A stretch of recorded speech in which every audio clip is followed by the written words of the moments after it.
to the Frankfurt Book Fair for having us with them today, and a special shout out to Chris Ellis for creating this panel. Before we get started, I would like to introduce everyone. I myself am Cassandra Newbould. I am the host and creator of the Fat Like Me podcast. I also have an anthology coming out May 11th with Bloomsbury called Everybody Shines. It's 16 stories celebrating fat acceptance, love, and just kids thriving in their fatness, written by 16 fat authors. So you can go ahead and add that to Goodreads now.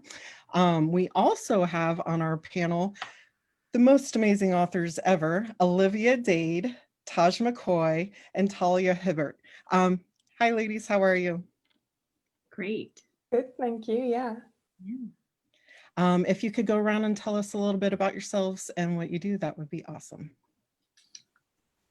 I am Olivia Dade, as you said, and I live about a half hour outside of Stockholm, and I write romantic comedies that tend to be sweet hot with a lot of banter and hopefully a good emotional core to them.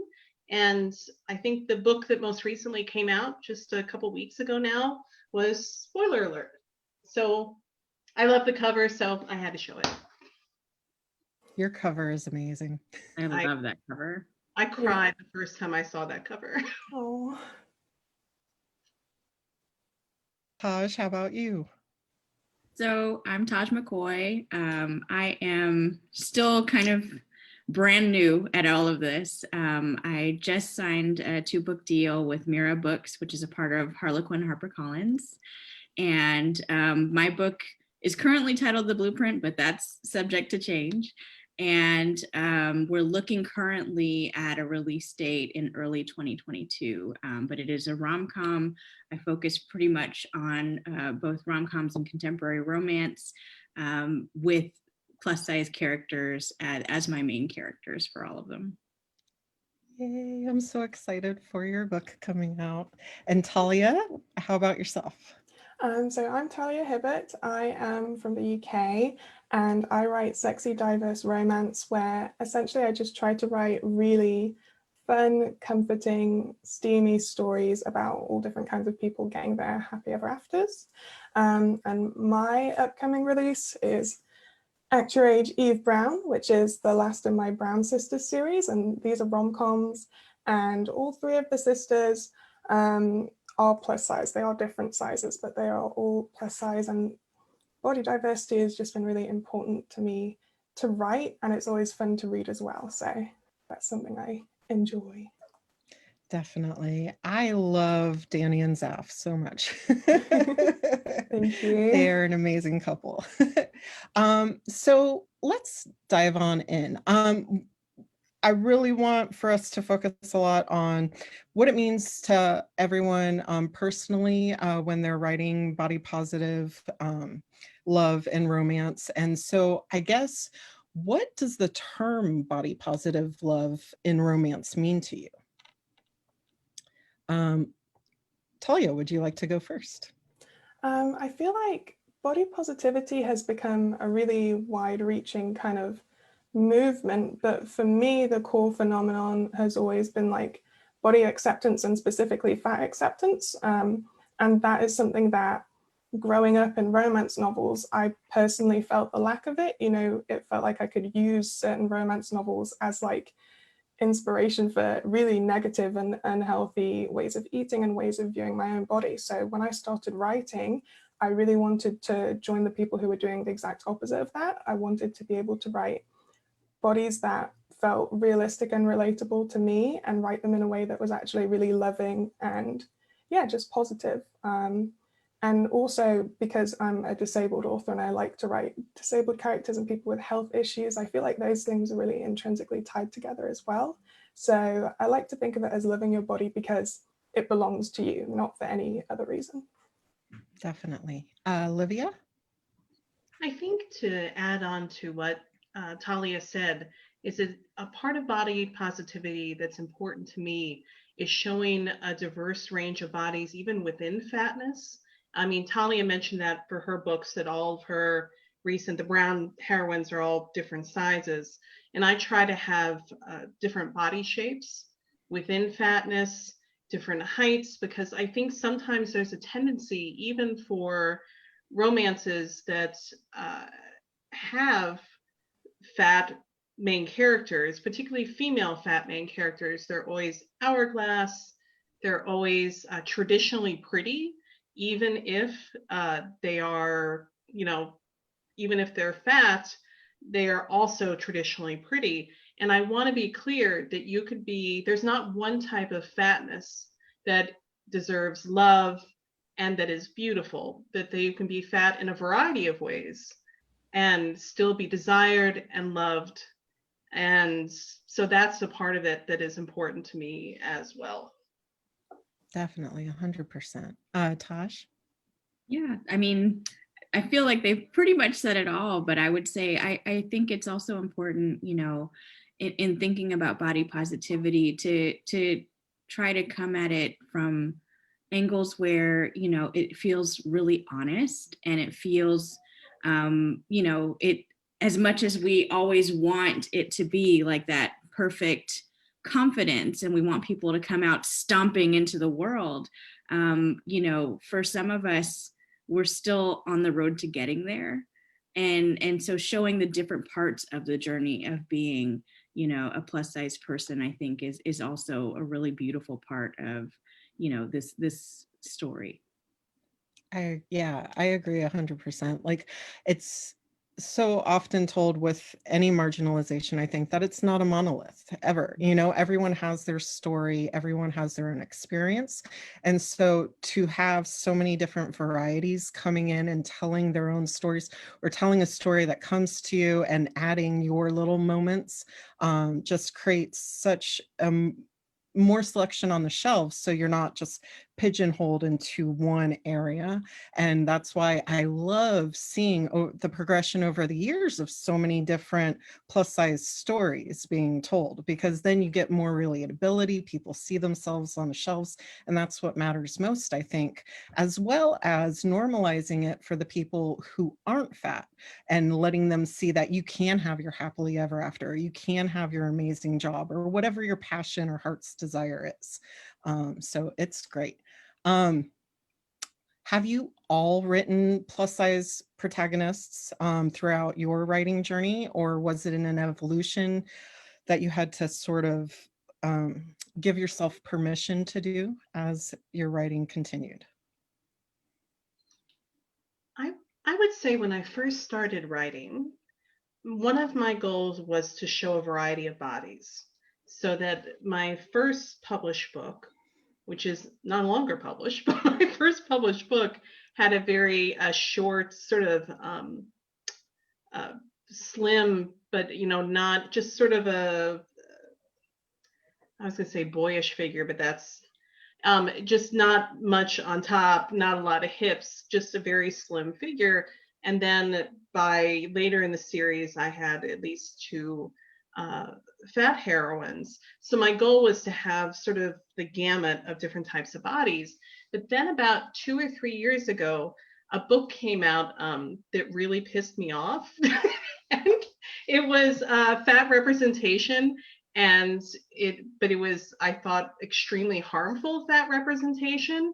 And at that point I said, screw it. Every book I write from now on is going to have at least one fat main character, potentially both. So I basically started writing fat characters into all my books out of spite, in parts, which I find is a good motivator. So that's sort of how I progressed. Talia or Tosh? I think when I started writing, I always knew that I was gonna write fat heroines, because writing specifically thin heroines just wasn't something that would have made me feel comfortable at that point in my life. I feel like it would have been kind of triggering for me. So that's where I started. And that's just kind of largely what I've always done, because it comes naturally to me, I guess, and I enjoy it and it makes me feel good. But I had a bit of an evolution when it came to body diversity with my heroes, because I mostly write, or have mostly written, MF romance.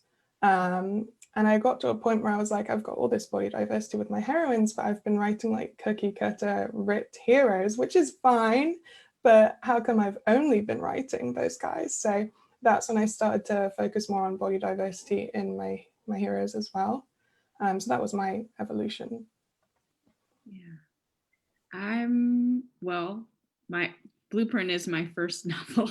I've started many before this one, but I would say that over time, my characters have definitely changed. I think originally, the first novels that I attempted were when I was in law school, and I was writing with all of these other books that I'd read in mind. And so in my mind, I was kind of writing to the market as opposed to writing what was true to me. And that's probably why none of those stories ever got finished. And when I started to kind of change my mentality and honestly start to accept myself a little bit more, that's when my character started to change. And I have, as Cass knows, I have this giant spreadsheet of projects moving forward. And so certainly making sure that I also have some body positive heroes and heroines. That's something that's important to me, as well as, you know, the side characters, you know, like it doesn't just have to be one and then everybody else is still acceptable. Definitely. I feel like mine was a progression. I know that when I first started writing, I write YA in middle grade. And so I was always writing thinner girls. And then when I finally did allow myself to write a fat main character, I felt like I understood her so much more. Certain ways that she sat, like if a chair, you know, sitting down looking for a chair that was comfortable, as opposed to, you know, just going in and sitting down anywhere. Just little tiny subtle things that spoke to my own experience. And because of that, I just felt like I got to know my characters more. And it was scary at first, I think, giving myself that permission to write that, because I was so afraid that it would pigeonhole me into an area that might not be sellable. And of course, as I grew older and my writing grew, I was discovering more and more characters out already published that were on the shelves that did feature fat people. Because when I was a teenager, there weren't many, if any, to choose from that were looking at fat in a positive light. So to see that as my children grew too, and their kid to teenagehood, it gave me the power to write what I wanted to and not be afraid. And so I love hearing everybody's different journeys. Do you find a sense of, speaking to that, do you find a sense of freedom writing fat characters? And has it been that way for you, or was it a little bit intimidating for you as well? Taj. I was hoping you were going to pick someone else. You know, for me, I do actually, now that I've kind of feel like I've come into my own in this area, I do feel like it's freeing. I don't feel like writing, you know, plus size characters makes it limiting in any way. And what I love about it is, you know, there are so many stories in romance that, you know, you tweak two things and it's a new story all over again. But being able to show those stories with these bodies, I think is really, really fun for me. Growing up, I remember, you know, most of the plus size main characters that were Black, you know, it was Queen Latifah, you know, and later on you got Melissa McCarthy, and that was great, but how come there could only be those two? And it used to really piss me off, honestly, that we were so limited in our characters, and you want to be able to see the cross sections that come about, you know, like me being multiracial, you know, knowing that there are so many different stories that could be told, and we're kind of limiting it. And so often we were seeing where, you know, our main character was really the joke, the comic relief, who maybe got the opportunity to then be the love interest in the end, but never saw it. And so that's been kind of what I've been focusing on, is just trying to make it more accessible, more free, and just out there. I love that. Olivia? I would say the part that generally it's been a delight. I felt very, very happy. It's done a lot for my heart to be able to write stories of people who look like me and other people in my life that I love finding happy endings. That's deeply meaningful to me. I would say that the story that was probably more intimidating for me to think about as far as depictions of fatness was actually, spoiler alert, because in most of my books, fatness is sort of ancillary. I mean, it comes up in things like Taj talked about, looking for a chair that's comfortable, thinking about airline seats, going to a doctor and knowing that there's a possibility that no matter whether you have a spider bite or a broken leg, part of their response may be telling you to lose weight. I mean, these are things that come up during the course of the book, but fatness itself has never really been a main part of the plot and the story. It just hasn't been a main part of it. Spoiler alert, the whole story kicks off with an incident that I tried to make as, you know, at least as less harmful, as little harmful as I can, of fat shaming on Twitter, it's a more intrinsic part of the plot.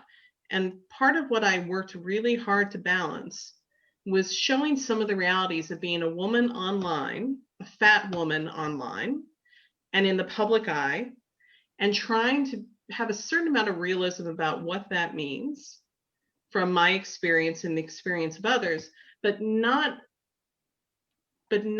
having it be something that would be triggering or hurtful for vulnerable readers. And so that is something that I was very careful about, and ran it by multiple people and tried to make sure that I was treading a line between a certain amount of emotional honesty about it, but not hurting people. Talia, how about yourself? Well, Olivia and Taj have both already mentioned that there are just so many different ways that you can tell these stories or reflect these characters. And obviously, Olivia, in Spoiler Alert, which I read and I loved it, loved it. Like you said, you took like a very realistic approach with that, but it was obvious that you'd taken so much care to not make it harmful, but it was very realistic. And I actually really enjoy reading stories like that. But for some reason, when I'm writing, what makes me the happiest is writing stories where it kind of isn't really brought up at all. Well, not that it isn't brought up, but it isn't brought up in a negative way, or essentially stories where fat phobia kind of doesn't really exist, because I feel like I spent my entire teenage years being terrorized by the world around me. Like, I was happy being the way I was, but everything around me was constantly making it painful. So I think what I find freeing is to write these stories where that kind of fades away and people can just enjoy looking the way that they do. And yeah, I think that's my thing. One of the questions that we got earlier from someone was, do any of you use sensitivity readers after you've written your stories? I know that with myself, I happily give my stories, when they're in drafts and stuff, to people who are of size along with me, just so I can get other input on it that may not, because we all have our own internalized fat phobia and that can do a lot to shape the story that we're creating. So it's nice to hear what other people have to say, because I think that because of that, we all have areas that we could work on. But also it's I think it's really important to keep the story true to your own experience as well that you are putting into the book. Who would like to go first? All at once?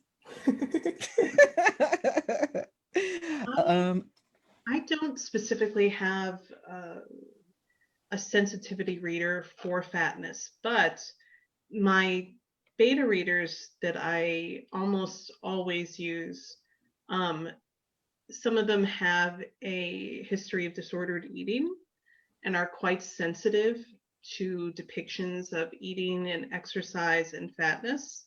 And then specifically for spoiler alert, because it was addressing fat shaming in a way that, like Talia, usually it's not really something that comes up on page. I ran it by a friend who this is something she specifically looks for in romances and actually mysteries. We've discussed fat shaming and cozy mysteries for long periods of time because it's a problem there too. And I specifically said, I would like you to read this to see if there's anything here which is harmful. Talia? When I first started writing and self-publishing, I didn't really know what sensitivity reader was, but I think I'm quite lucky because I did have kind of a group of friends who have always and still read my books, and most of my friends are plus size. So as I've become kind of more aware, I've definitely relied on their input a lot more, especially now because I am not the same size that I am now that I was when I started writing. So it's become even more important for me, knowing that I'm definitely writing from a different perspective now, to have other people to kind of keep an eye on things and, you know, hold me accountable if needed. Definitely. Taj? Yeah. Unintentionally through beta readers who were plus size, I was able to get, you know, really valuable feedback. Moving forward, it's definitely something that I intend to keep in mind. I have a really incredible group of writers that I work with, some during the week, some on Sundays, and some of them are in the chat right now.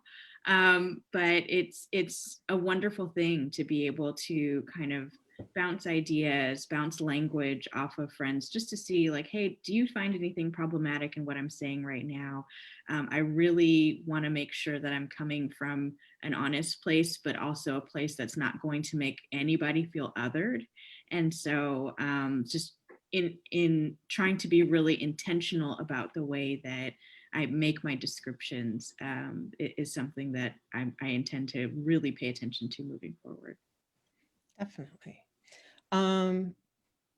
Lately, the romance covers have been absolutely killing it with fat representation. Nobody's being hidden behind titles. We're not just getting from the chest up. Like, we're seeing beautiful fat bodies with the different little curves and, you know, a wrinkly butt or what have you. I love it because it's really showing true to life bodies on the covers. I can't remember seeing covers with that kind of fat representation when I was a teenager and a young adult growing up looking for stories of love with people who looked like me. What would it have meant to you to have seen that rep at those ages when you're trying to figure everything out? And what does it mean for you now as authors to see it on the shelves? Taj. I will say, you know, especially in the last couple of years, I've been like watching on Twitter and trying to find, you know, the squad, you know, all the folks that, you know, kind of focus their attention on these characters that deserve so much love. And seeing covers like Talia's, like Olivia's, have been something that I have been so excited about, because even when people were writing plus size stories, they weren't always getting the cover. And to be able to see plus size bodies shown, and they're in love, and they're deserving of love, and that's been really beautiful to me. And I was reading something recently that said, you know, we're kind of moving away from cartoony characters and publishing and all that stuff, and I'm like, no, not yet, I need my cover. So I'm still hoping I get that. Hi, Mira. And so but it's amazing to see. I love that we're starting to see kind of an evolution moving to like the streaming services as well, and seeing more movies, and I hope that that continues, so that we just kind of normalize and don't have to distinguish ourselves, and just become a part of what's expected when it comes to, you know, literature and entertainment. Definitely. Talia? If I had been able to see when I was younger the kind of covers that are so much more mainstream now, that really would have changed, I think, so many things for me, because when you're as into books as I think we all are, right? We're like bookworm community. It feels like books are like a sort of authority on what is accepted and what's acceptable. And, you know, sometimes I would read books that did have plus size characters, and that would be nice, but that would be by accident because it was never reflected on the cover. It was like purposefully hidden on the cover. And you'd know that that was because the publishers were worried that people would pick it up less if there was a plus size character on the cover. So knowing and having evidence that that is like actively changing now, that has meant a lot to me, especially because my previous books, you know, before I got the illustrated covers and everything, they were stock photography, and it's hard enough to find Black people in stock photography without then going further into other avenues of diversity. So my covers never, I feel, really reflected the people inside them until I got these illustrated covers. So I kind of feel like you, Taj, where I'm like, please don't move away from the illustration. I love it. But it makes me so happy. yeah, but I'm kind of hopeful that now that this has happened, maybe when we do go back towards the photography, there'll just be more effort to find and give work to diverse, like plus size models, which would also be great. So I guess we'll have to see. Definitely. Olivia? I am a lifelong romance reader, literally from the time I could remember, stealing books from my mother's closet that I wasn't supposed to read. And from that time, I really did always look for, and from that age, I was already fat from the time I was 6 or 7. And so I was looking for, I guess, myself on the page and on covers. And it does something to you to read tens of thousands of books and find yourself or some version of yourself in those stories almost never, and never see yourself on the cover. I mean, there's a statement that's being made there about who gets a happy ending and who deserves love. And apparently, Thin White Women was basically who that was. And I mean, that's problematic. So it would have meant the absolute world to me to see an affirmation that someone who looked like me could be desired and loved and have a happy ending. So, and I think hopefully while we're in the illustrated cover phase, this is, as Talia said, a good time for stock photography to start getting where it needs to get as far as having diverse bodies on covers. Because yes, it is very hard to find good stock photography unless you, particularly if you want to have a couple or 3 people who are thin, white, and straight and abled. So hopefully by the time things swing back, because things always swing back and forth with covers over time, hopefully there'll be more options, or maybe we'll all get custom photo shoots. That would be nice. That would be very nice.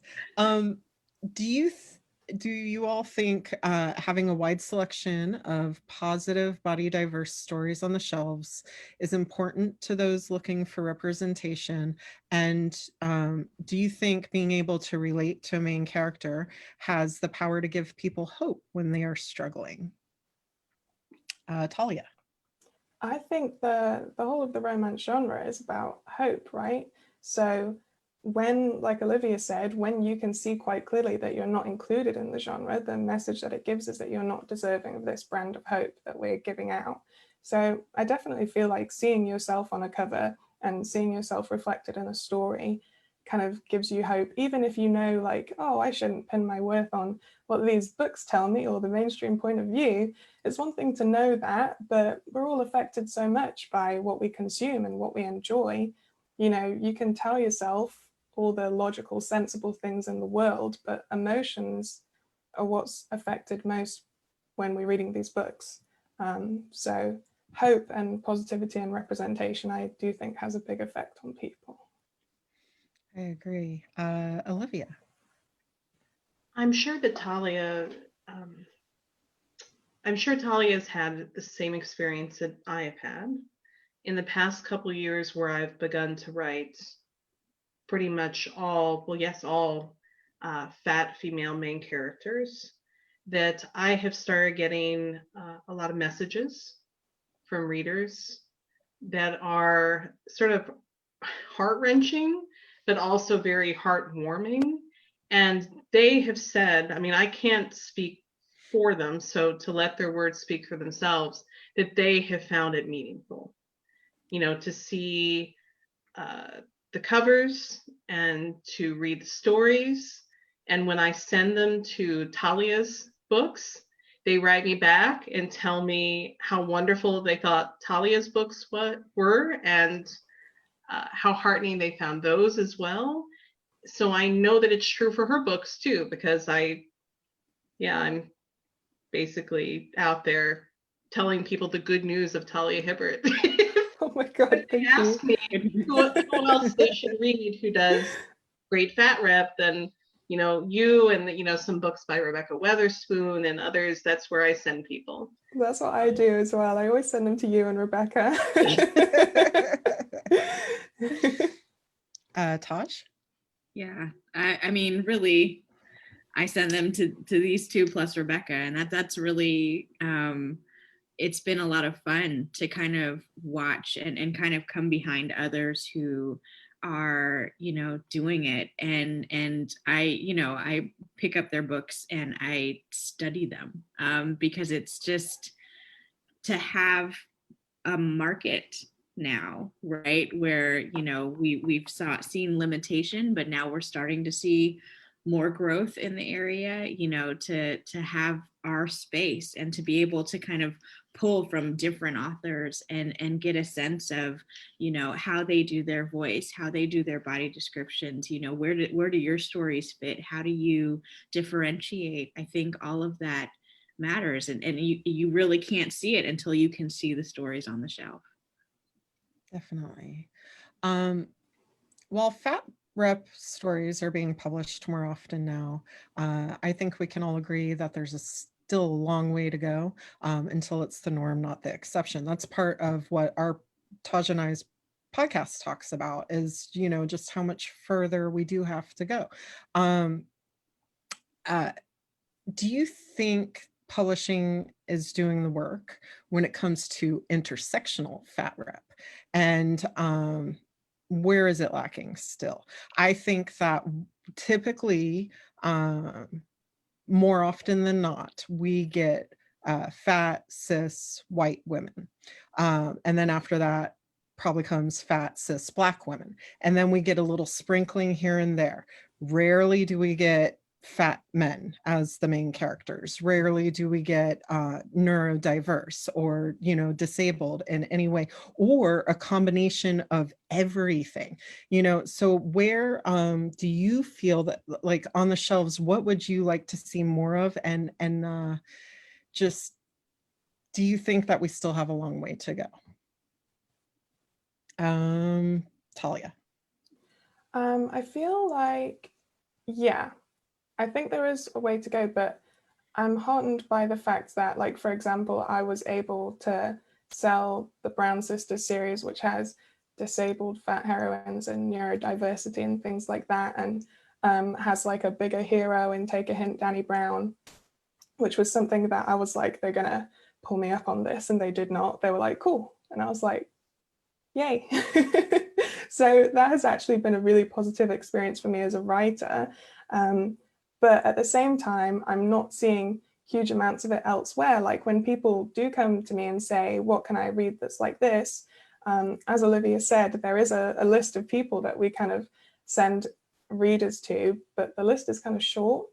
And I just wish that it was a lot longer. And I know that it can be longer because, like, for example, in indie publishing, you're able to see the extent of the different stories that people want to tell and that they're kind of telling themselves because they're not being given the chance. And that's great, but I found that traditional publishing has such a wide reach. It's not for everyone, but everyone should have the chance to access that reach with their stories. And I feel like if you are kind of telling intersectional stories with fat representation, you don't really have as much of a chance. Definitely. Olivia? I will say that I was on a personal level heartened because Talia and I both write for Avon. And sometimes there can be a tendency, if you're part of a marginalized group, that publishers will have one. It's very Highlander-esque. And and Talia kicked open the doors with all of this within Avon, particularly with intersectional fat characters. I was heartened that Avon wanted another author where that was going to be something that, clearly that's something I am more known for, that it wasn't just, well, we have ours now. Like, so we're done. So I was pleased by that. I am seeing more in other places. And again, I credit Talia for a lot of that because her books have been so beloved and so successful, and she is too, that I think that opened doors for a lot of people, including myself. So that is a huge amount of gratitude due to her. But I do think there is a decided lack in male and non-binary characters who are fat on the page, and LGBTQIA plus fat characters. And so I think there's a lot of room to go. And yes, but in general, I think I have found, and I think that maybe because of sort of sensitivity to issues of intersectionalism, I do think that non-white authors as a whole do a better job, honestly, of fat representation. If you look at even indie book publishing, you have authors like Katrina Jackson and others, that the people that I send other people to are generally not white. So I think publishers should be looking for intersectional, romances to acquire, because honestly, I think a lot of them do it better. So Definitely. Taj, you have anything you want to add?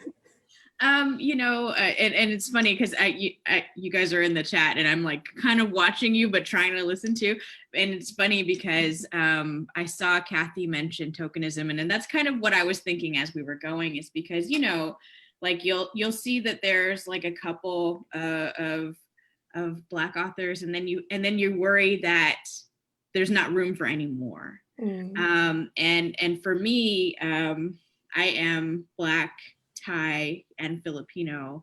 My main character is Black and Thai because I was worried that including all three would be too much of an intersection.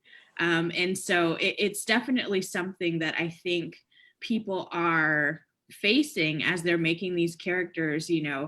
I've had people say it's not believable that your fat character is so focused on their weight. Well, you know what? Some of us, that's what we do. And it's okay, or it's not believable to have so many things, be in one person when real people are complex. And so it's definitely something that we still are building very much. There are definitely publishing houses still where there might just be just one, or there might not be one yet because they already see that one is in the market. And they might think that that is sufficient. And it's just not. Because at the end of the day, there could be another person with the same cross sections as me who could tell the story completely differently. And so I want to get to the point where we are saturated, where we can really see these different perspectives and have the opportunity to be introduced to those stories. Definitely. What are some tropes that are still being published that are harmful to fat acceptance and body positive love and romance? Anyone want to go first?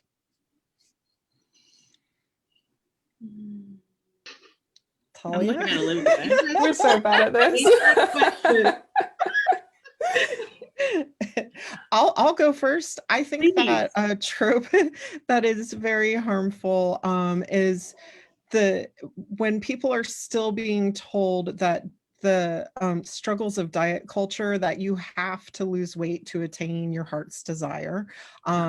Those stories are still being told both in romance novels, YA novels, middle grade novels. And I feel that to tell someone that they aren't okay in the body that they're in right now, and to tell them that they can only get what they want if they change who they are, is so harmful across the board for everybody.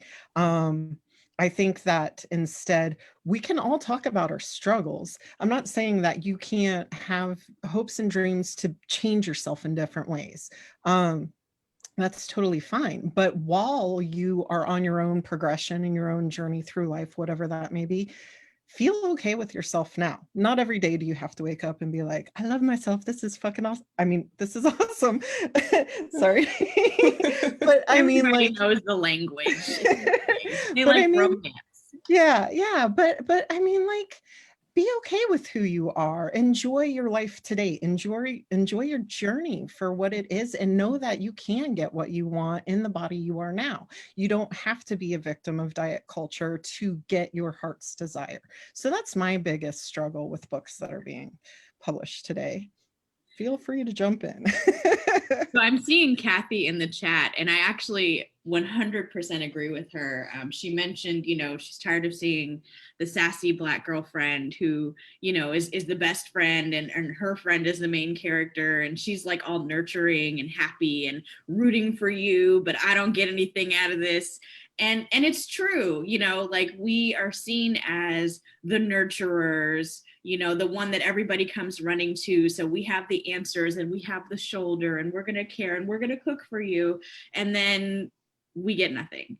And that is harmful in a way, because then we're just seen as this motherly person who is just never allowed to have that love, that passion, that chemistry that we get to see from so many other characters. Or you're the comic relief. Yes. That part. I think of, different characters we've seen on TV recently, and I just want to see more of us win. Yeah. That would make me really, really happy. Or we see the fat villain. Yes. And I don't want to see that either. Like what does fatness have to do with being a bad person? And why is that, kind of the idea that comes to mind for some folks? Although I do love a fat villain, but I want it to not be a character. Morally gray people are my favorite. And I love someone who can be just this mean, badass person who is also fat, but don't turn it into a joke. Like, let them be multidimensional and like have all these other reasons for being a villain beyond just the fact that they are fat. Olivia or Talia, do you have anything that frustrates you? I mean, I think for me, one thing that I look for is I don't want to see characters who are loved despite their fatness or because of their fatness. Mm-hmm. That it's not something that's either fetishized or something that you have to overcome. to love someone and to desire someone. I have no interest in that story. So because that's the message again, that there is something wrong with you that needs to be looked past to love you. And that is not something that it's not a message that I want to read anymore. Definitely. That's such a strong thing too. Like, you want to be loved because of yourself, not in spite of yourself. Right. Talia? This is kind of leading from the fat villain thing, but one thing I hate, and I see it a lot in historical novels for some reason, is if there's like an evil man, especially like a grasping man or like a sexually threatening man, he's always fat. And it's like, and sometimes this happens in books that are obviously aiming for body positivity, and maybe they have like what they call the curvy heroine, where it's like, is she fat? Isn't she? We don't know. It's up to you. But then they have the disgusting guy who she will do anything to avoid, and he's always fat. And there are all these. It's like they've thrown in every anti-fat trope of like the greed and the lack of hygiene and things like that. And it's something that I don't know if it's because there's this whole men suck thing, so it's okay to do that if it's a guy, but it applies to all of us. When you make these jokes about someone, why ever you're doing it and whoever they are, it applies to everyone who is in that same category. So that's my least favorite thing. That's something that will make me like stop reading. Like, why? Stop it. Right. And those scenes often use really dehumanizing language. They'll use language like blubber, or elephantine, or things like that. There's language specifically being deployed to indicate their evilness that is connected to their fatness. That fatness becomes shorthand for laziness, greed, evil, and it's unfair, and it's dehumanizing. So yes, everything that Talia said. Yes. I agree.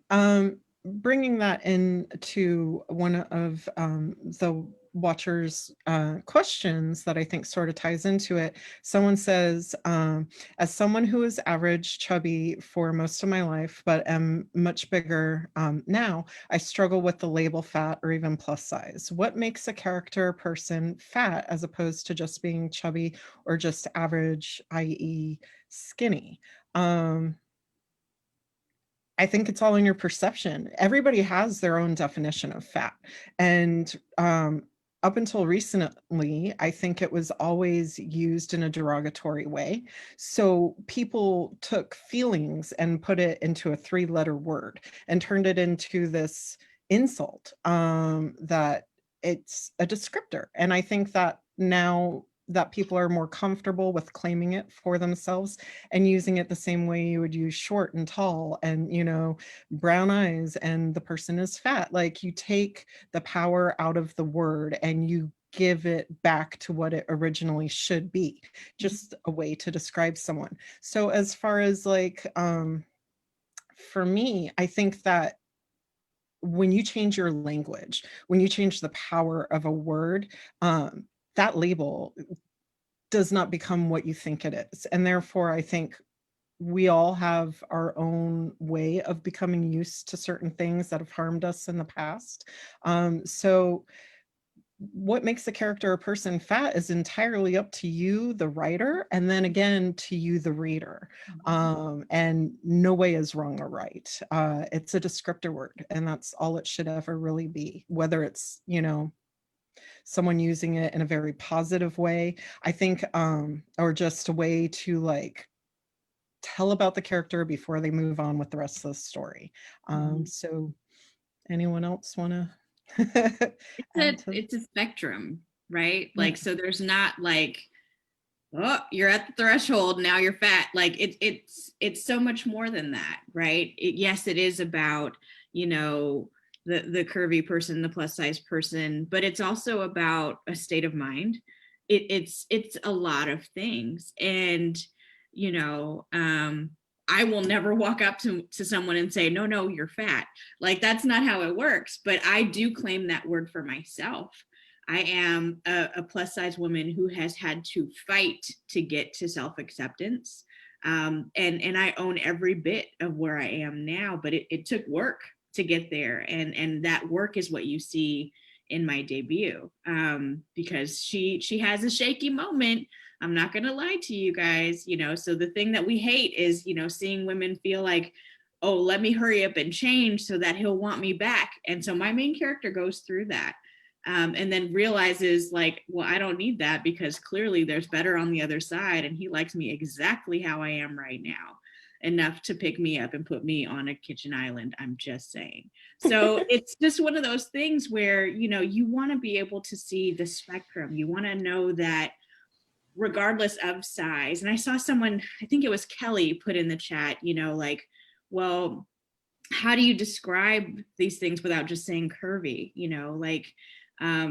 Avoiding using a particular size is probably a good idea, because you don't want someone to say, well, if that's their idea of fat and I'm bigger or smaller than that, then I'm not a part of, the culture. You want to avoid that. So instead, like, you're looking at creating a picture by describing the form, by talking about how the person sees themselves, by talking about how other people see them. And I think that's kind of where you get most of that description from, as opposed to focusing in on, okay, well, is this person a 14? Are they a 22? What are they? We don't go there. We don't list how much they weigh. And because that's nobody's business. And Olivia? I think that there are ways to describe a fat body in which you are clear about their size, but that you don't, but in a positive way, and you don't have to use. I agree. Some people do. I do not use exact sizes or weights, in part because every time they're specified, I was always bigger. And at a certain point, again, you read enough of this, you begin to believe, well, past this point, that's where you stop being lovable, right? Yes. If every theoretically larger, in this case, heroine, typically, let's be honest, that you read is only a 16 or 18 and you're a size 24, I mean, I don't see how it helps you to specify the exact size when there are a lot of people who are hungry to be able to picture themselves who can't, and who may be bigger than this. And there is not a size beyond which you can no longer be loved or desired. There is no upper limit to that. I think I call my characters fat because I picture them not toward the lower end of what's considered plus size, where there is no doubt, like, they are fat. So for me, there's not really a lot of debate about whether someone's chubby or not, because I'm like, no. No, she's past the point where an average observer would call her chubby, because I do picture my characters larger. So for me, that's less of a struggle. But I just wanted to sort of reiterate what Taj said, although there are people who make different choices, and so be it. But for me, it was not great to, even within theoretically books that celebrated larger bodies, to never see someone as big as myself. And if you didn't specify it, I would have been able to see myself. Definitely. Talia? I think especially because you can technically be plus size without being fat. Because plus size is kind of a technical, is it difficult for you to find your size? Is it kind of like a less prioritized size in the industry? And you can be one of those sizes without being of the size where someone is going to categorize you as an observer as fat, or being of the size where you're going to go to the doctor and have problems and things like that. So I feel like there are a lot of different ways to categorize and decide where you fall on that spectrum. So like you've both said, I think if you were writing a thin character, you wouldn't say she was this and that and she was thin.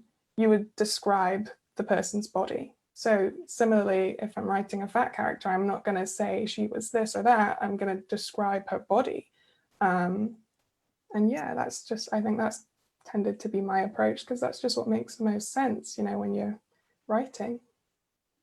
Definitely. I think that there's other tricks that you can do to give someone the idea without having to state their size or shape, just the things that fat people experience, like you would maybe notice, like when you're trying something on, like trying to take a sports bra off and get like after you've just, or put it on after you've just gotten out of the shower and getting stuck, or like just the little things of, like we mentioned before, sitting into a seat and making sure that the arms aren't digging in, to like putting on something and noticing the way it fits on maybe like a side roll, or like bending over or doing yoga and having to move your belly to get into the position that someone who didn't have a belly might not do. There are just these tiny little things that if you have larger bodies that you experience every single day. And when you add that in, a reader can like absorb it without you just saying, she's so-and-so size, or she is just fat, and that like adds to the normality of the story and the person. And I think if you look at, I think a good thing to do sometimes is to look at good fat rep and how love interests describe the fat body. That they say, oh, pressed against her soft, her round, warm stomach, or that the adorable little dimples in her butt. Or there are ways to sort of describe the physical, or that, he traced some of the silvery stretch marks on her belly, that he was sort of fascinated by them. Not necessarily. There's a lot of ways you can describe aspects of a fat body and do it lovingly and admiringly, where you're clear that this is not a thin body, but that is not a negative. It is just saying you can find that body beautiful and describe it lovingly. Mm-hmm. Definitely. Let's see. All too often, diet culture steers people to believe what it deems acceptable when it comes to sexiness, size, and confidence in all types of media. What do you hope your readers can take away from your stories that are showing fat people in love, living their best lives, and are challenging the stereotype that you must be a certain size to enjoy your heart's desires? Olivia. I've had a few people recently cosplay a couple of my characters. Yeah, that was awesome. So beautiful. I saw that. Yeah. And I cried. Well, I cried at a lot of things, but I did cry at this because for many fat people, it takes a lot of confidence to take a picture of yourself and not try to disguise any of the parts of your body that you may have been told are flawed, especially because of your size, and put it out there and say, look at me, like, look how cute I am. And that my books have allowed at least some people to be willing to do that and to feel better, potentially, if there are people who did have doubts. And that if the books are a comfort, because I remember Talia saying at the beginning she wants her books to be, a source of joy and comfort, and that is also my goal. If that is the case for readers who may not have always had that in stories before, then that is absolutely what I want. It is a goal and it's an honor to me, and it means the world. I don't know if that answers your question, but Definitely. I think it does. Talia? I really hate diets. Like, I think that they're dangerous, and I think that it's actually not popularly accepted just how dangerous they are. So one thing that I love to do in my books is have people be fat and what they eat or how they exercise is not connected, or rather the story doesn't connect those things. Like, for example, I have a book where the hero and the heroine live together, and he is very into fitness and she's not, and she likes junk food and she's fat, and he like gives her vegetables because he's like, you're going to get rickets, but he doesn't tell her to stop eating blocks of cheese because it doesn't matter, she can eat what she wants. And that is something that has always been really important, as well as the body representation, to just emphasize that it doesn't matter. And it's a myth, in my opinion, that you can eat a certain way equals be thin. I don't think it works like that, or I don't think it should work like that. You know, that can work, but not healthily and not for long. So I just really like to show my perspective on that being a myth. Definitely. I love that. Me too. Taj? So I have plans for some of my next books. Shout out to my editor, because I just heard yesterday that my book 2 proposal got accepted. Yay! That particular main character is so confident and just owns exactly who she is. But my first main character in the blueprint is not that girl, and she goes through it because of something that someone says to her, which is really, really hurtful. And so it shakes her confidence. And so she has to go through this journey as she's finding this new love. And a lot of that is thank you for all the congratulations, you guys. You guys are so cute. She goes through this journey, and it's an own voices story. And so a lot of it kind of buys into some of the stereotypes at first, because that's what happened to me. And as she goes, all of that stuff starts to fall away. And so the fitness things, she loves food. Food is a huge part of the story. And her relationship with food, with exercise and all those things, after a while, it becomes what makes you happy. In the beginning, it's like, well, should I do this? Should I not? Because this guy is now in my head. And, you know, like, it's a very real thing to happen. But it's something that I needed to show this once. And then the evolution of my characters moving forward, they all go through different things, but a lot of it has nothing to do with their weight. They're just living their best lives. And so I think that it's really exciting to see just how these different things are taking shape, and I'm excited to just continue to read the stories of these 2 ladies right here, as well as some others. Definitely. I think that with mine, you know, I said before, I'm not a romance writer. I'm writing YA, but the anthology that we have coming out, Everybody Shines, I just want to give a shout out to Sarah Shumway at Bloomsbury and my agent Jordan Newleaf.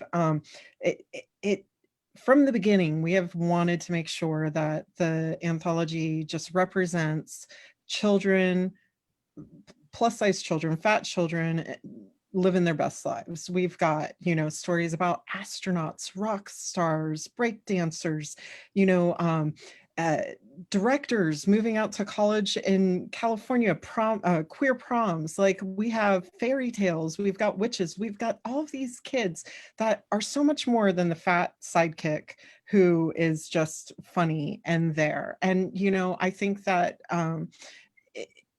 what I hope that everyone who takes away from it is that you can be whatever you want. You can aspire to, you can fall in love, you can have all of these things in the body that you're in, and go for it now. Don't wait for that future that may never come. And enjoy the exploration in the body that you're in and rock it. You know, you really can be anything that you want. I think the only thing that holds you back is that fear that society instills in you. So when you can break through the fear, you can be anything. And part of breaking through the fear, I know that we're almost done. I wanted to get to one last question that I have, and then we can take some questions from the audience. What advice would you give to writers who are struggling with giving themselves permission to write fat characters? And do you have any tips that you've used for quieting internalized fat phobia while writing your stories? Such a Anyone? good question. Thank Such a good question. Save the best for last. Want Talia. to jump in? Or yeah, Taj, jump in. I would say, my best advice as someone who struggled with it at first because I was scared how deeply to dive into my truth, was just let it happen, put it on the page and go for it. Because I think the hard part is we're almost editing ourselves before we even really get to see the story take shape. And there is something really beautiful in vulnerability. And so allowing it to be there and rest on the page, it doesn't mean that, the next day you're going to hit publish, right? Like, so you can always come back and revise where you might feel like either it doesn't serve the story or you want it to have a different kind of spin on it. But I think, just kind of owning that story and that moment and just kind of letting it exist on the page is the first part. Definitely. Talia? Wow, my mind really went blank there. No, it's back. So one thing I really love to do when I'm feeling kind of self-doubt is to think about how I would feel if I read a book like the one I'm kind of planning to write, if I saw a character like the one who's in my head, and how happy it would make me and how seen I might feel. And then at that point, you've kind of got to recognize that you are never alone in anything you feel or anything you want. And I think one thing that we can do as writers that's really fun to do is to tell our readers that, to show them this thing that maybe they thought only they wanted and say, actually, no, I like that too. And other people like that. And other people want this and you're not on your own. So you definitely can get that moment of vulnerability. But I think obviously the downside of being a writer is that your job is to do the vulnerability thing. So just bear in mind who you're doing it for. That always helps. Yeah. Definitely. And Olivia? I think it's a little bit connected to maybe the flip side of what Talia was saying, is that if I have a passage that I'm concerned about because of the fat representation, I try to think of me or someone like me when I was younger and a lot less sure of myself, particularly when I was struggling with disordered eating and so forth, and sort of think, if I had read this when I was in that position, what would that have meant in both good and bad ways? Would it have heartened me or would it have harmed me if I had read this? And that is the gauge that I've used. And it meant that, for instance, when I wrote, spoiler alert, the opening scene with the online sort of ugliness, I trimmed back. It wasn't huge to begin with, but I trimmed it back to be as lean as I could make it because I wanted the least amount of it on a page as I could while still doing what I need to do for the story. So I think that for good and ill, you need to think about the impact of your words and how they can hearten people and how they can harm people. And because our words, as we know as writers, have power. But I think the really lovely thing is that hopefully more people are being reached with stories that will give them heart and hope when they need it in this particular realm. Definitely. Yay, I loved everyone's answers. So now we get to jump into some of the questions that the attendees have asked. I think the very first one that we should address is, will you lovely people put your book titles in the chat so that way they don't miss them? Yes. And while that is going on, would anyone like to answer, does anyone have any plans to write plus-sized heroes? I do. Go ahead. I do. They're not solid yet. I have like a giant spreadsheet of projects. And so I intend to have some where it's both the heroine and the hero together, because I love that. But yes, it's in the works. Yay. Anyone else? I have written one story so far with a fat male main character. It's called Cover Me, and it's actually both main characters are fat, and I really enjoyed that. And in fact, my goal is I've written my second book for Avon, but if they give me a third, and if they don't, I'll write it myself for self-publishing. That does not bother me. Is that I dearly want to write a dude who kind of looks like Fat Thor, because I thought Fat Thor was hot. Yes. He was, definitely. Definitely. Oh, that would be so Olivia, wonderful. you better write that. You got it. Another question is for Talia. Do you plan to write more queer characters? Yes. I'm just trying to think what my latest one was. So Take a Hint, Danny Brown has a bisexual heroine, and actually that book has a fat hero. And then I wrote a male-male romance with a fat hero called Work for It.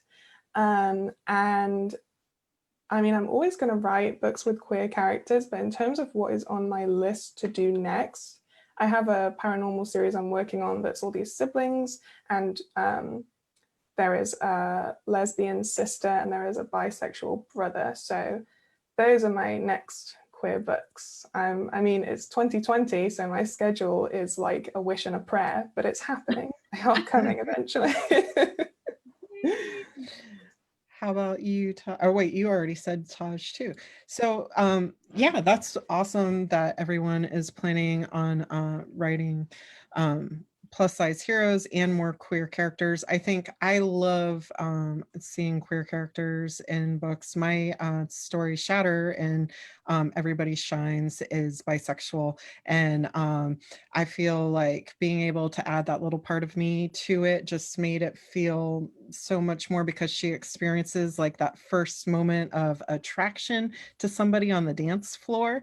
And so because she's never had a boyfriend or a girlfriend at this point, and so just starting that blooming romance, like that first little touch of the fingertips, you know, and then dancing with someone that you feel like all the butterflies for, was so fun to write. I think It's that so good. I've read it.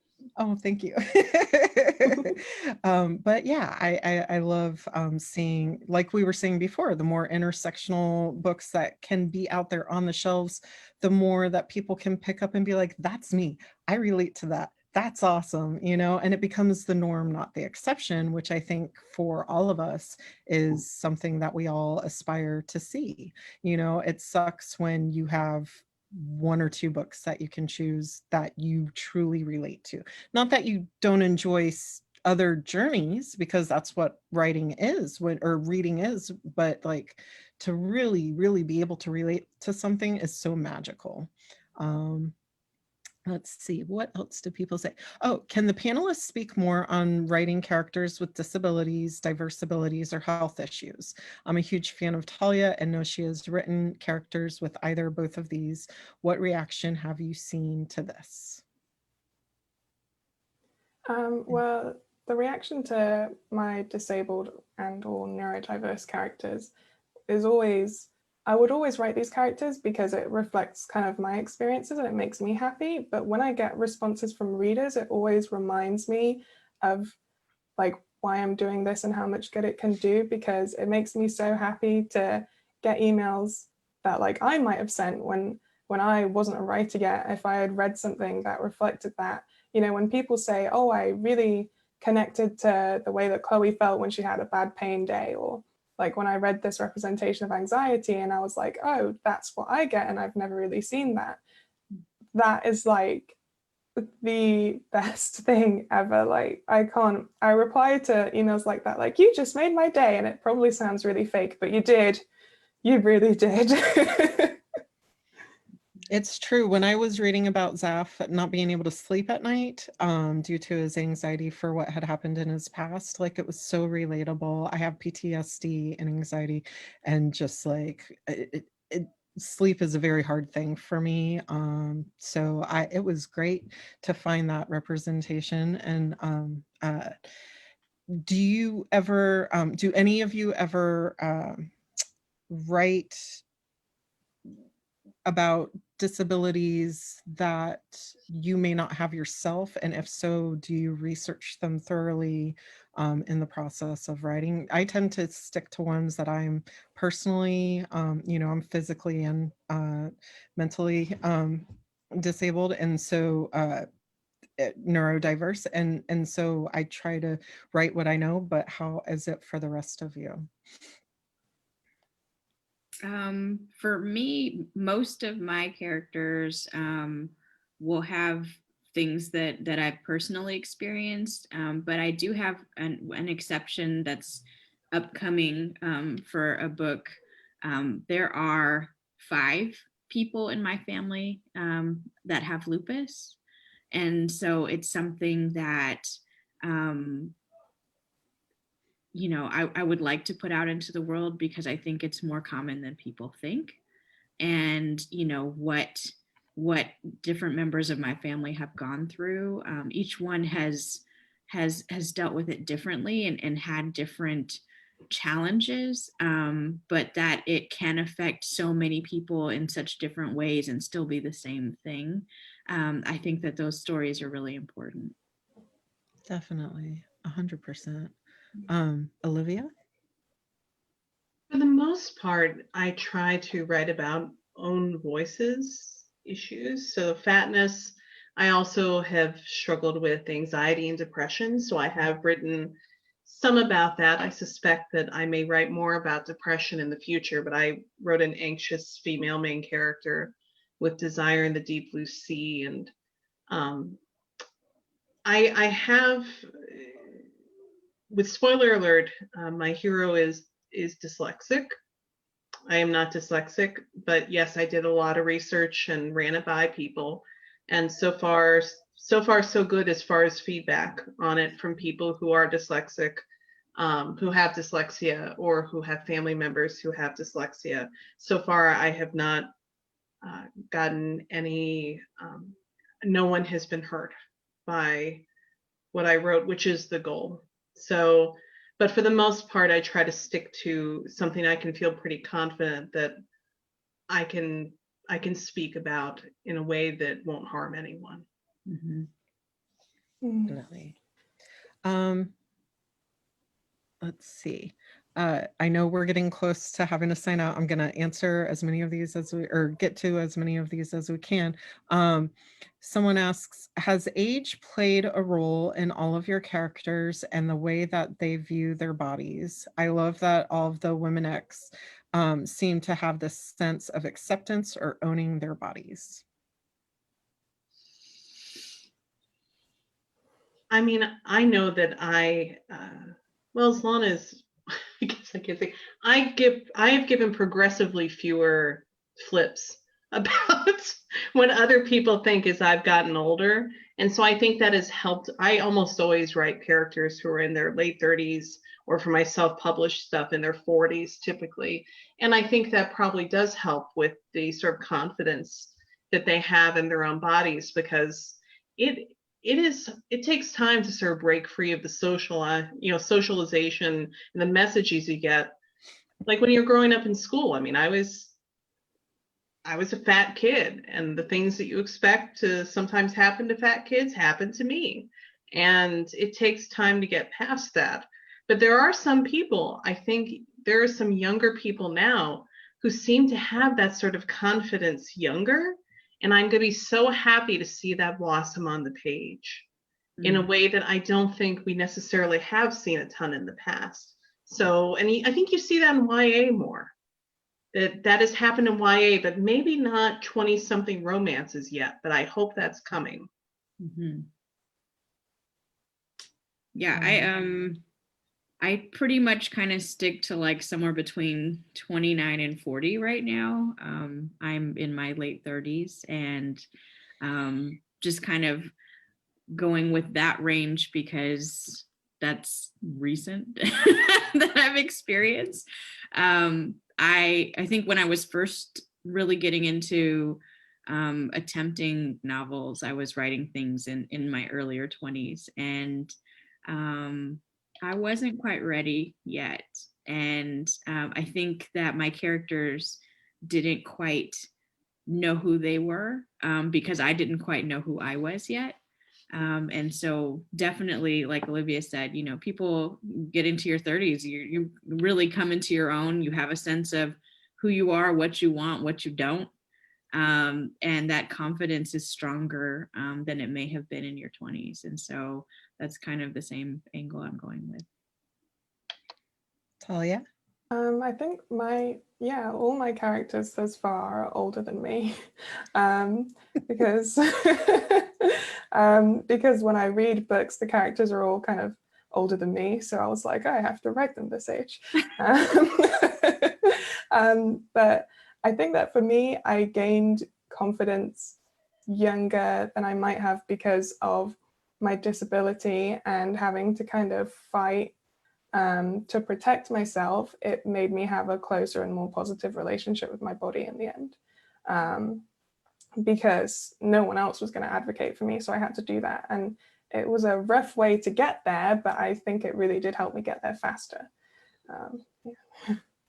Definitely. All of my characters are under 18, so they haven't quite had a long life yet, but I think that I really do try to instill a sense of acceptance and owning their bodies at a young age, something that I think if guardians, parents, whomever is part of a child's circle or family makeup would instill those feelings of self-confidence from an age, from the beginning, saying you are perfect the way you are absolutely top notch, and like let them shine, instead of telling them you aren't quite there yet, you need to work for this to become that. I think that you'll see that self-confidence grow from a younger age, and so I hope that through my writing I can, maybe especially for children who aren't getting that at home, let them know that they're okay, and own themselves and their bodies, and be confident in who they are. And so I really appreciate all the stories, especially now that I am in my 40s. I'm 43, so it's wonderful seeing women in their 40s, in their 30s, in their 50s owning their bodies and having that confidence. I really, really want to consistently see it in middle grade, in younger, in chapter books, picture books, and of course YA. I think it's pivotal to changing the way the entire world feels about fat bodies, because through media we get these preconceived notions of what is right and what is wrong in a body, and we have this gift, this ability to help change the narrative through the words that we write. And so I'm really so excited to be part of the conversation, and continue it on and see it happening through so many different stories and lenses. And it's just an exciting time to be in writing, especially with writing fat characters right now. I think things are changing, and it's a wonderful, wonderful thing. What has everyone's process been like with getting where you are today in romance, with debut and more books on the way? Perhaps a veteran should answer first.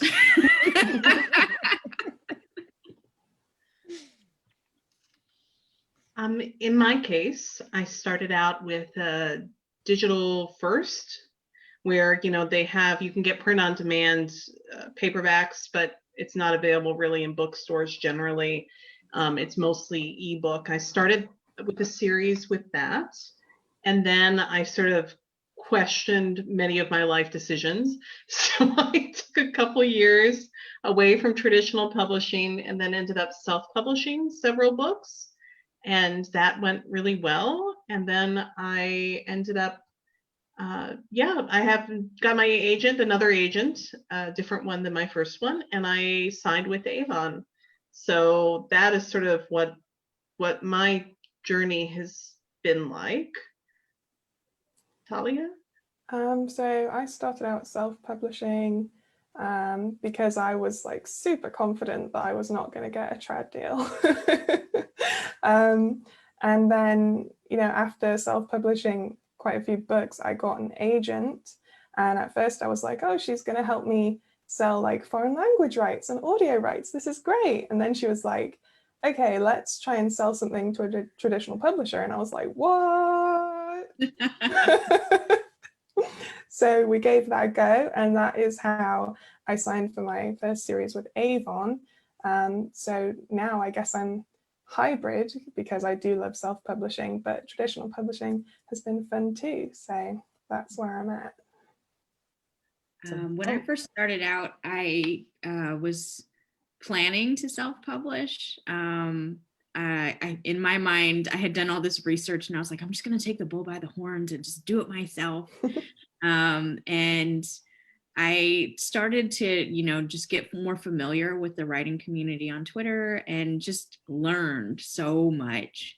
And as I finished this debut novel, I think DV Pit had come and I decided to participate, and I ended up doing DV Pit twice. And the second time I cold queried at the same time and ended up landing my agent, and we did these massive rounds of revisions that let me know that it was probably best that I hadn't gone the self-publishing route because I didn't know what I needed to know. And I'm grateful for her, Ivy. And from there, once we kind of solidified everything, when we went out on sub, it actually was pretty fast. And so I'm excited to see where things go. I'm definitely open to kind of doing a hybrid situation. But for right now, we have a lot of proposals almost ready to be pitched and put out there. So I'm excited to just keep going. Yay. Since you're already talking, Taj, someone would like to know, when is the blueprint due out and where can we find it? That's a great question. I don't have a release date yet. It's currently looking like early 22 to get past the holidays, which is kind of cool because in January 22, I turned 40. And so I'm like, oh, it could be a birthday book. Literally a book birthday and my birthday. That'd be cool. But my birthday's not on a Tuesday, which is a bummer. So that's the plan so far. As information becomes available, I'll be sure to update on Twitter though. And it is on Goodreads. Thank you, Esther. What is the worst writing advice you have ever received, and what is the best? Okay, so dive in, girl. Anyone who tells you that to be a real writer, that you have to write a certain way, at a certain time, at a certain frequency, at a certain word count, they are wrong. You are a writer if you write. There are people who write every day. I cannot. I kind of go full force when I'm doing a book, and then I need a month or two off. Like I will go a month or two sometimes without writing anything. I leave that field fallow and wait for new growth to come back. If you can write 30 minutes in the evening after your kids are in bed, you are a real writer. If you write full time, you are a real writer. If you haven't written in 3 years, but you want to write maybe 50 words, you are a writer. Don't let anyone tell you that you are not, or that to succeed or to be a real writer, whatever real writer means, you have to do it a certain way. Yes. Love that. The best advice I've ever gotten was from my dear friend Emma Berry, who's a very talented author too. And she said to me, sort of when I was first starting to self-publish, she said, you could write the best possible version of what you write, like your authorial voice, what you do best. You could write the best possible version of that. and some people are still going to hate it. Mhm. Because there is a story out there for everyone, but no story is for everyone. The best you can do is say that, wish those people the best, to find a story that works for them. They are not meant to read your books, and that is fine. It's, even if you're doing the best possible story you can do, not everyone's going to love it, and that's okay. Mhm. Then you just hope they find someone they do love. I love that. Yay. Talia? I think when I started out, I'd kind of picked up this idea that you have to have the same process for every book. So you are either a plotter or you're a pantser. You either do it all the way through or you do it from this scene to this scene, and that is how you write a book. But the more I wrote, the more I realized that actually my process for the story depends on the story. So, at first I had this impulse to do things differently, and I was like, oh no, this is wrong. This isn't how I did the last one. I'm going to mess it up. I have to make this fit, my writing style. But then when I just follow what I want to do, I realized that there is no writing style, no set writing process. It depends on what I'm writing, but also how I'm feeling, what my life is like.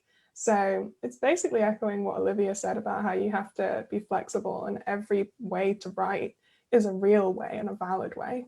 Yeah. And I think the best advice I've gotten is, again, similar to what Olivia said, that what you really want to do is write your best story. As long as you know your voice and your mission for your work and your mission for this book, you don't need to stress about anything else. You just have to hit the nail hard for what it means when you write a you book. You don't have to write it like anyone else. Definitely. We have one last question, and then we're going to have to log out because we are over time. Someone says, I primarily write towards younger end of the kidlit spectrum. Can you perhaps touch on experiences or observations of literature, picture books, chapter books, etc. during the primary school ages? I think, do you mean, I'm not quite sure exactly what you mean with that, but if you're talking about like what one would hope to see within that realm, I think that just writing fat characters, doing everyday things, showing both people of all sizes really, that kids should not be excluded from the different things. If you want to have athletic fat kids, awesome. If you want to have nerd fat kids, awesome. If you want to have someone who loves to play basketball in the daytime and read and do geometry at night, awesome. Like, show kids of all sizes participating in life equally. Show the disabled kid hanging out with all of their other friends doing this, like have everyone be involved in different groups, no exclusions, and just show that everyone has a purpose to their lives. The more that you can show kids that they matter, that they have a purpose, the more that they are going to grow from that. And so the more inclusive you are, the more the next generations can shine, and be better than the generation prior to them. So, And have them be like, the cool kid, the popular kid. yes. Don't have them be the outsiders. Yes. Don't have them have to work their way in. Let them already be there. We're now in the age of Lizzo, honey. So have it be where they are the ones that are setting the stage, that they are the fashionistas, that they are, the ones that are the brilliant minds, and then they're ones that other people look up to. I think that's really, really important to see. Definitely. Olivia or Talia, or is it time? Do you want to add to that, or? I echo everything you said. That was wonderful, both of you. Well, I just want to say a quick thank you to everyone that's turned in. We love you. You all are the reasons why we do what we do. And an extra big heart and thanks to the three of you. This has been such a fun panel and I've enjoyed it thoroughly. So much fun. Yeah, thank you everyone. It's been like Thank you. amazing. Thank you. Have a wonderful day. Bye. Bye.